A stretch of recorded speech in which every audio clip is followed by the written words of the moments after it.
Hi everyone, happy Tuesday. I hope you're well. Oh, I forgot to turn off Do Not Disturb. Oh well. Hello. Hi, if you are new to me, my name is Jen Zills. I am a wife, a mom of three, a certified health coach, and the founder of Kids Eat Vegetables, where I help busy moms on their journey to raising healthy kiddos. And today I want to talk about Thanksgiving traditions. So Thanksgiving is right around the corner. Of course, if you've been in the stores lately, they just have skipped Thanksgiving and gone straight to Christmas. My daughter and I were at the store yesterday, my 6-year-old, and she said, "Mommy, I don't see anything for Thanksgiving." And we looked around because they're doing Thanksgiving in her classroom, of course, and they're making pilgrim costumes and everything. And so we did look around and we literally found one end cap of Thanksgiving decorations, and that was it. Everything else, and it was like in the dishes, in the dishware kitchen area. Other than that, they're gone straight to Christmas. But we're not gonna let that happen. We're gonna grab onto Thanksgiving and celebrate.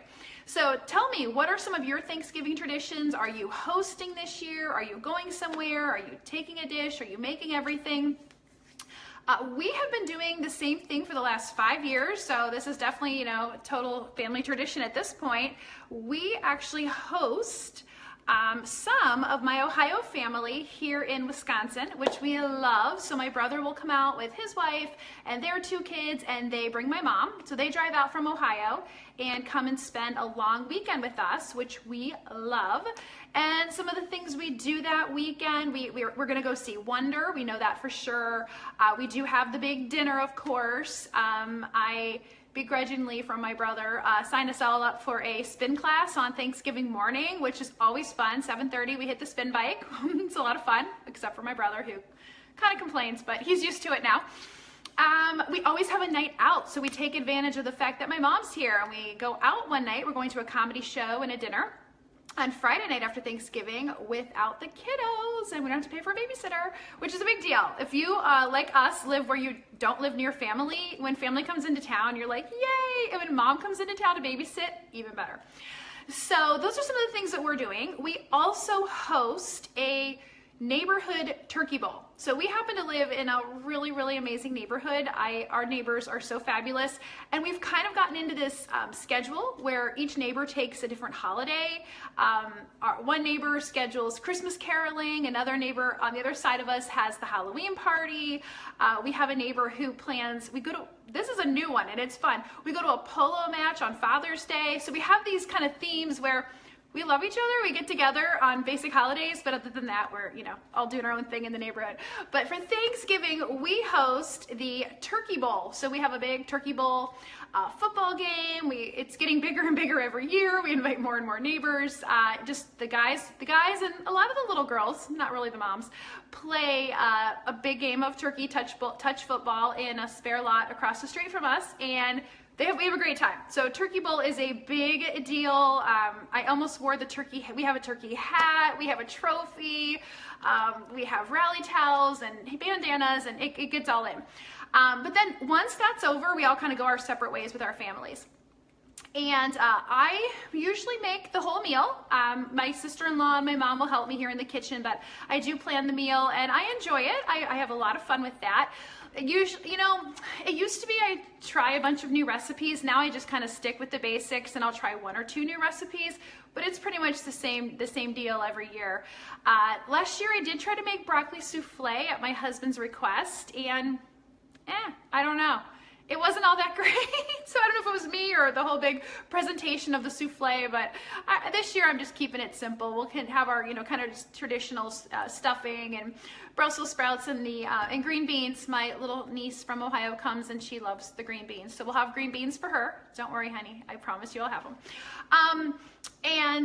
So yeah, that's kind of what we're doing. But this year, I was actually talking last week with one of my girlfriends, and I've decided to start a new tradition based on something she shared with me that their family does. And I thought this is a great idea. So this came from her husband's grandmother.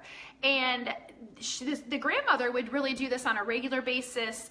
And that is bring a reading to the table. So bring something to read to the table. And I think nowadays with everyone, we're so into our screens. I know even at our dinner table, no screens allowed, but there are definitely times where my husband comes home with the YouTube video and we end up watching something at the dinner table, which is kind of breaking our rules, but it's usually something like educational in that regard.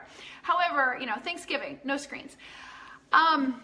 So bringing something to read to the table, so kind of food for your soul. So I'm calling it Soul Side Dish, and I am going to ask all of my relatives who are visiting for Thanksgiving to bring something to share, a reading to share with the family. So this can be, it could be a page from a book you're reading. It could be a poem. It could be a prayer. It could be something from the Bible, an excerpt from a book, whatever. Just something to share, a reading to share with the family. And I think we will do this throughout the day. So again, we do the turkey, but we go to spin class. We do the turkey bowl.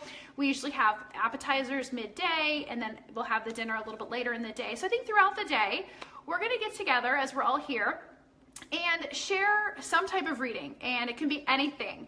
It can be a joke for all that matter. I know my niece is going to be watching this, and I have not told my family this yet, so I'm not sure what they're all going to be like. What? We have to do what? But I'm going to tell them in advance so they're prepared. And yes, so to my Ohio family who's going to be watching this, because my niece always watches me because she's so sweet. Just think, don't be nervous about it. Just bring something. Like I said, it could be from a book you're reading. It could be, maybe you did a book report for school. Share that with us. But share something with the family that will enrich, enlighten, make us laugh, make us cry, whatever it is. But it can be something you write. If you want to write a little poem, write a little poem. But that's what I'm encouraging my family to do this year. I think if we're not careful, we can sit at our family, we get together as a family, and then everyone kind of goes their separate ways and starts scrolling through screens or start shopping online, and you really want to avoid that. So this is what I'm starting this year. I encourage you to do the same. If you are going to a really big family event where you're going to have multiple families, maybe each family brings something to read, but bring something to share, bring something to read to Thanksgiving dinner. I'm calling it Soul Side Dish. And maybe you can do the same. Let me know, share something in the comments. Let me know, what are your holiday traditions? Do you do something like this with your family? How do you spend Thanksgiving? Are you looking for recipes? What recipes are you looking for?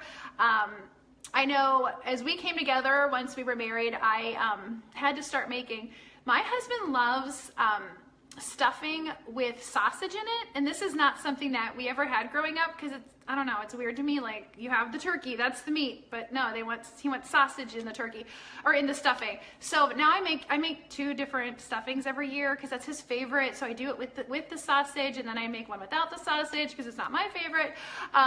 So what do you do? What have you done in your family? What are some of the recipes you're making? I'd love for you to share with us, and if you're on live, let me know. So Soul Side Dish. Think about it. Think about ways that you can implement that with your family. What would your family think? I don't know what my family thinks yet, so I got to get an email out and let them know. Like, bring something. I think, and I was thinking about the ages of this. I think that my little one, probably not. She's 6. I can talk to her a little bit about this. Maybe she's read something at school that she'd want to share. She's just starting to read. And but I think, kind of 7 and up, kids can start participating in this. Like I said, even if they just bring a joke. If you sign up for our newsletter, we have jokes in our newsletter every Saturday morning. So there you go. You get yourself prepared.